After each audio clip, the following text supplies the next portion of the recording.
Halo Sobat Sehat semua, Assalamualaikum warahmatullahi wabarakatuh. Salam jumpa kembali dengan saya Sugito di channel Berbagi Sehat, channel edukasi dan motivasi seputar asam lambung, GERD, anxiety, psikosomatis berdasarkan pengalaman saya sebagai orang yang pernah menderita asam lambung, GERD, anxiety, psikosomatis dalam waktu yang cukup lama.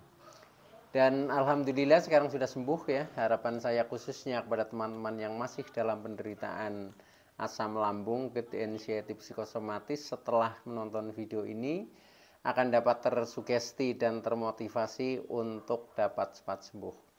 Saya bisa sembuh, insya Allah teman-teman pasti juga bisa sembuh. Badai pasti berlalu.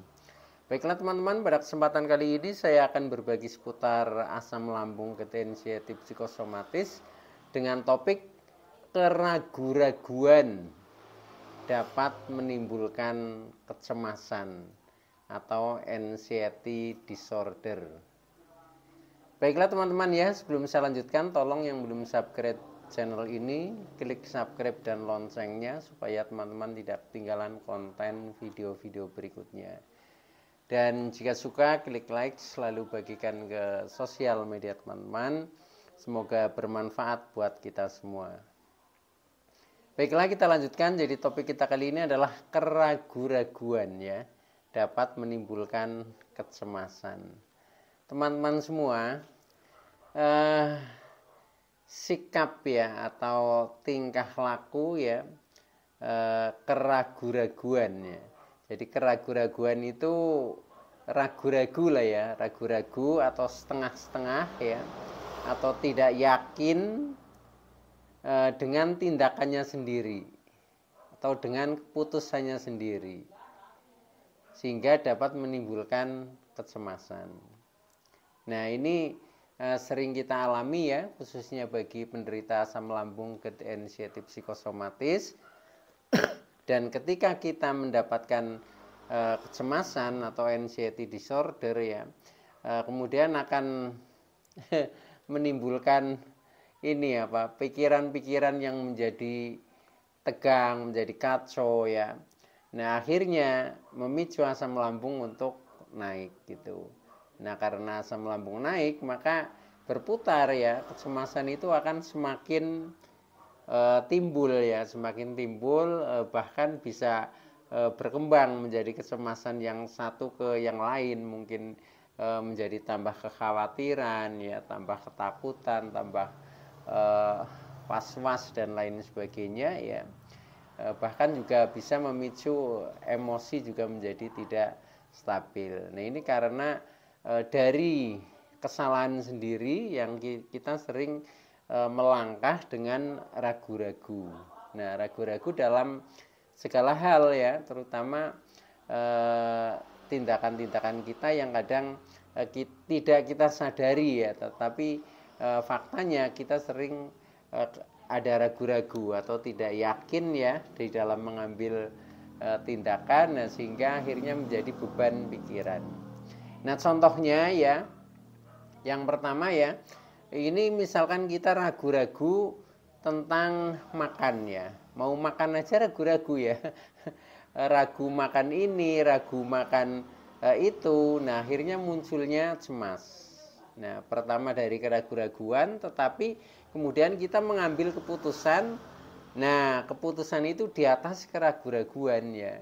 Nah contohnya misalkan ini pengalaman saya juga ya. Nah ini begini ya, pada suatu saat kita makan-makan bersama teman-teman ya, di rumah makan. Nah karena teman-teman juga mereka tidak punya riwayat asam lambung, GERD, anxiety, psikosomatis, sehingga makan apa saja oke ya. Tetapi bagi saya, karena saya mengingat punya riwayat asam lambung, GERD, anxiety, psikosomatis, nah saya serba ragu ya. Ketika saya ngambil nasi saja ya, melihat teman-temannya porsinya banyak ya, nah kemudian saya ragu juga. Nah saya biasalah sedikit seperti itu. Nah kemudian ketika ngambil lauk-lauk ya, nah kebetulan di situ lauknya itu rata-rata semuanya hampir berlemak ya, hampir berlemak dan semuanya masaknya pakai goreng ya. Nah itu saya menjadi ragu ya, menjadi ragu. Nah kemudian saya makan waktu itu ayam goreng ya, ayam goreng karena memang adanya itu ya salah satu pilihannya yang mungkin menurut saya lebih bagus ya bagi penderita asam lambung. Nah saya putuskan ambil ayam goreng. Akan tetapi eh, yang namanya ayam goreng itu kan enaknya harus pakai sambal. Nah, sambal saya ragu lagi ya. Pertama ngambil ayam goreng ini karena modelnya digoreng ini sudah ragu ya karena banyak mengandung minyak ya dan itu lemaknya juga tinggi. Nah, kemudian harus dipadu dengan sambal. Nah, saya juga ragu juga karena walaupun waktu itu sudah sembuh ya, sudah sembuh tapi belum stabil lah seperti itu. Nah, akhirnya saya ambil juga pakai sambal juga. Nah, setelah itu termasuk menu-menu yang lain itu saya dalam keraguan. Nah, tetapi karena bersama dengan teman-teman saya akhirnya mengalir ya, mengalir. Nah, kemudian kita makan juga. Nah, setelah makan ternyata ya keraguan-keraguan ini makin menjadi, waduh ini tadi saya makan ayam goreng ya, kemudian pakai sambal, pakai lalaban karena kalau nggak pakai itu ya nggak matching lah ya. Nah akhirnya saya pakai itu juga seperti yang umum itu. Nah akhirnya setelah makan itu menjadi semakin kepikiran karena berawal dari ragu-ragu tadi. Nah karena kita kepikiran, nah akhirnya betul selang sekitar setengah jam ya kemudian perut sudah merasa kembung, merasa begah ya, merasa nggak enak lah itu. Nah itu sebenarnya awalnya dari keraguan-raguan itu. Tetapi seandainya saya mungkin tidak ragu ya, mungkin reaksinya akan berbeda ya. Jadi tidak muncul anxiety-nya, psikosomatiknya itu akan normal-normal saja itu. Nah, tapi karena ragu-ragu, nah akhirnya ada reaksi. Ini contohnya yang pertama. Kemudian yang kedua, bisa juga kita ragu ya, kita ragu-ragu di dalam melakukan kegiatannya. Nah, ini juga ada satu contoh juga ya. Waktu itu ada kegiatan yang kita harus keluar kota ya, keluar kota ya semacam wisata lah ya, semacam wisata. Ini bersama dengan teman-teman sekantor ya, katakanlah itu ya, teman-teman pekerjaan ya itu. Nah, waktu itu saya ragu untuk ikut atau tidak seperti itu. Nah, sebenarnya dalam hati kecil saya sebaiknya nggak ikut ya karena kadang saya masih ada rasa takut untuk keluar yang agak jauh, terus jangan-jangan nanti di sana juga jalannya itu cukup jauh, nah jalan kakinya maksudnya ya. Nah kemudian jadinya ragu ya. Akan tetapi karena kita kadang mengalir dengan untuk menghormati rekan-rekan semua ya, menghormati teman-teman semua. Nah akhirnya ya udahlah saya ikut gitu. Nah tetapi ikutnya dalam posisi pengambilan keputusannya itu ragu-ragu, artinya setengah-setengah sehingga tidak yakin betul terhadap dengan kondisi yang saya alami. Nah akhirnya setelah sampai di suatu tempat ya di lokasi, kemudian betul, kemudian karena itu di tempatnya wisata, kemudian kita harus jalan ya. Jalannya ya lumayan ya, kurang lebih bisa mencapai 1 kilo karena keliling tempat wisata itu. Nah dalam perjalanannya, nah itu tadinya sudah saya kuatkan untuk tidak apa-apa, tetapi pada waktu itu berawal dari saya agak haus ya, agak haus. Nah sementara tidak bawa air minum ya. Nah akhirnya saya menjadi kepikiran ya, berangkat dari hal keraguan-raguan awalnya itu. Nah akhirnya betul setelah saya merasa agak haus, kemudian eh, pengen minum juga belum ada air minum ya, karena harus ke warung juga agak jauh. Nah akhirnya di situ ya kemudian tambah cemas, wah ini jangan-jangan nanti pusing, jangan-jangan nanti kambuh. Nah betul, setelah saya berpikir seperti itu, pusing beneran. Nah pusing beneran. Nah kemudian akhirnya untuk jalan ini, waduh ini sudah tidak percaya diri ya, sudah merasa agak oleng. Nah akhirnya begitu ada warung yang dekat di situ di dalam lokasi wisata, nah kemudian saya minum dulu sambil menenangkan pikiran ya. Nah akhirnya itu berkurang. Nah setelah berkurang, akhirnya kita terus berjalan. Nah, akhirnya saya kembali ke mobil duluan ya. Itu. Nah ini karena berangkat dari keraguan-raguan. Jadi mulai setar dari rumah katakanlah ini sudah ragu-ragu, tidak yakin dengan kondisinya. Padahal seandainya tidak ragu, mungkin ini tidak apa-apa ya, tidak apa-apa itu. Nah jadi ini memang yang namanya faktor keraguan-raguan ini mudah sekali untuk memicu anxiety psikosomatik, teman-teman. Oleh karena itu sadari saja ketika kita mau mengambil tindakan ya atau langkah-langkah, nah kita harus usahakan jangan ragu gitu. Nah, kemudian contoh yang lain lagi ya, itu tadi adalah contoh untuk ragu dalam melakukan kegiatan ya. Nah, bisa juga ragu mengambil keputusan ya.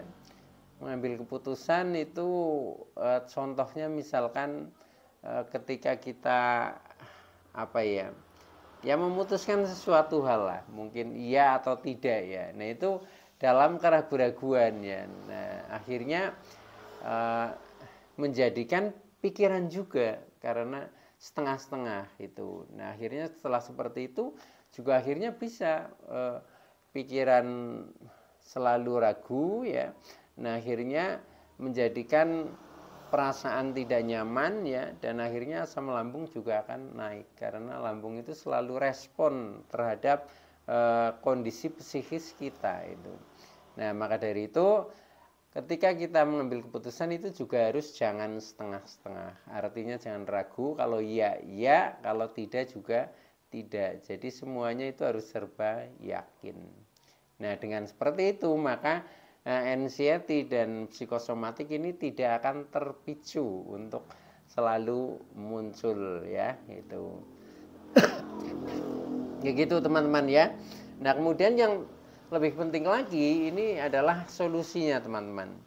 Bagaimana kita mengatasi keraguan-raguan ya, karena keraguan-raguan ini sering memicu adanya kecemasan dan psikosomatik kita. Nah maka kita harus pertama harus selalu menyadari tentang diri kita untuk tidak ragu lagi. Nah maka solusinya adalah buang rasa keraguan-raguan ya. Jadi kita tidak memakai keraguan-raguan, kita buang saja. Nah kemudian ganti dengan kepastian. Nah itu. Jadi apa-apa yang kira-kira ragu lebih baik tidak gitu. Tetapi kalau kita bisa memastikan ini pasti, nah itulah yang kita lakukan. Maka di dalam penderita asam lambung anxiety psikosomatis ini sebaiknya ya itu tidak ada keraguan-raguan, tetapi yang ada hanya kepastian. Contoh ya, misalkan ketika kita mau makan, ya kita tidak perlu ragu, kita pasti saja pikiran kita yakin bahwa kita makan untuk sehat, misalkan seperti itu. Apapun yang kita makan ya, karena makanan adalah rezeki yang harus kita nikmati, maka hikmahnya atau manfaatnya akan menyehatkan badan. Udah kita makan aja.